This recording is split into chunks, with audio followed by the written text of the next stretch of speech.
One of the things I want to do in art is surprise myself and have something show up I wasn't expecting.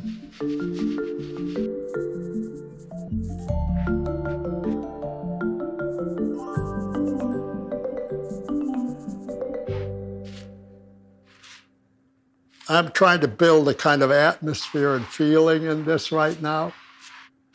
I know that I want something down here that's both kind of, in a way, ugly, but in a way beautiful, something both. So this is paint I'm putting on top, and it's interesting because it's a water base and it's going over wax. It starts to disappear, so you have to keep revitalizing it. But I like that it has just flecks and just bits and pieces of it.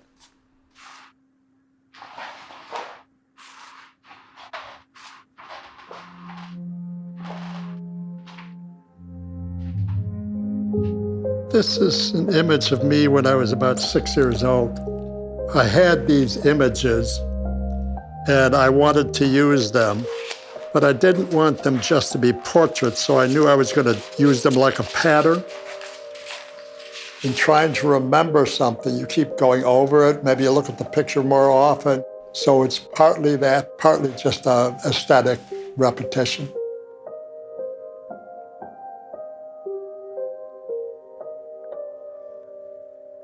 I was born in 44. That's right at the end of the war. 45, the war ended in Germany. That whole area around where we were was destroyed by the Allies. Burned. So everything down here kind of relates to that firebombing.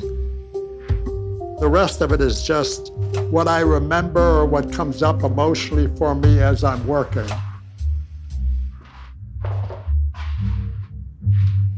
I'm interested in what makes us human and what that means. So I do a lot of reading, and my work comes out of that reading. So at some point I'll go, that's a really brilliant, I love that idea, and I wonder what I could do with it.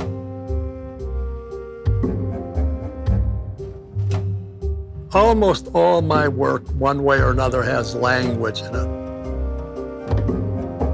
One of the things we do with language is we predict futures, we remember past, we share that with each other.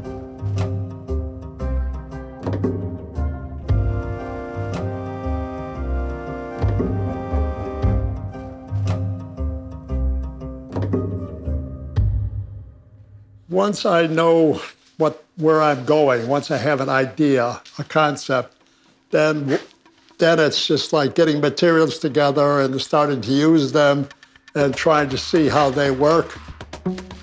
Some of it's straight out painting, some of it's collage, some of it's just impressionist dots, whatever works. There's nothing sacred about the material or any of this.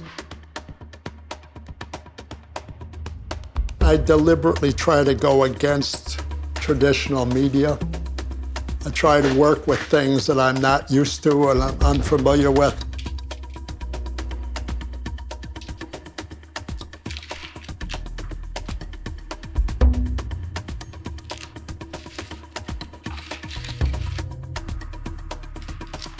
I think you can become habituated in a particular way of thinking.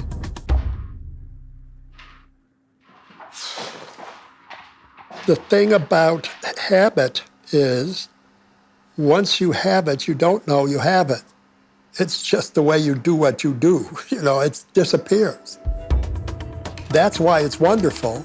It's also why it's treacherous. You have a tendency to just go on. I had to learn to allow chance to be part of my process. It allows you to be much more a part of life as it is, as opposed to as you think it ought to be. At every moment, if you're paying attention, at some point you just pull back and you see something new has occurred in front of you. Now, at that point, I can make a choice to say, wow, that's kind of interesting. Maybe I can use that. You begin to have a dialogue, a conversation. really good conversations where people can actually talk to each other, not necessarily agree, but give each other facts and reasons and how it feels and all the richness that good conversation can give you. I think that's what can happen in the studio and in at least my procedure. That is what I try to do.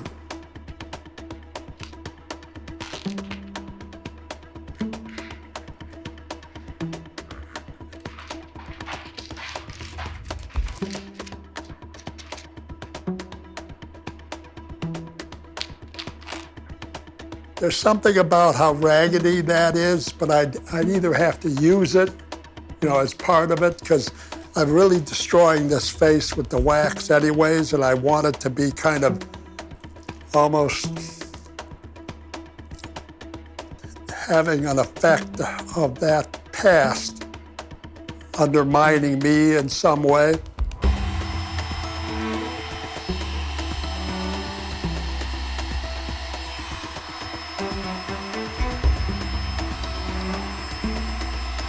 That's going to work really nice. I like that face coming through that too.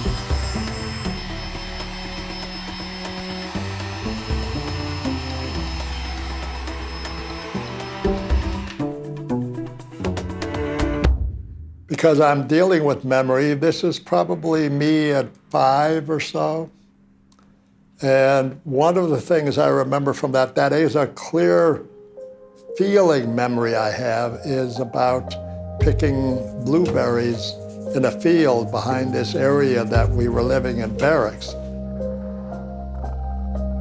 Then when my wife and I went to Hamburg and we walked around and looked at the area where I grew up, indeed, there was a field there up a hill that were blueberries. So I decided to use them as part of it. That whole area around where we were was a concentration camp, had been for a long time.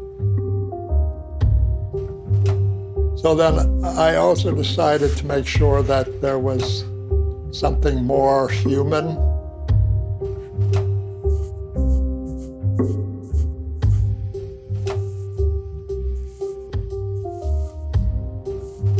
I wanted not to be so heavy, and also because my life got better eventually. So I'm kind of moving up into the space up here, which is warmer and more inviting.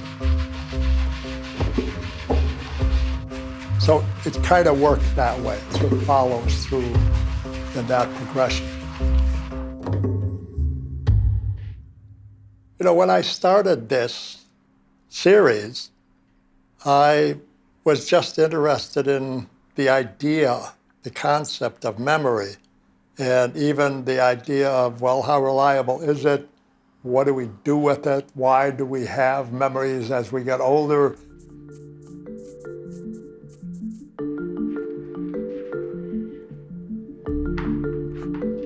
What happened when I worked on this was I was surprised at how emotional it became. This particular work that I have here came out of just a lot of feelings, some confusion, some upset. It's just become more complex.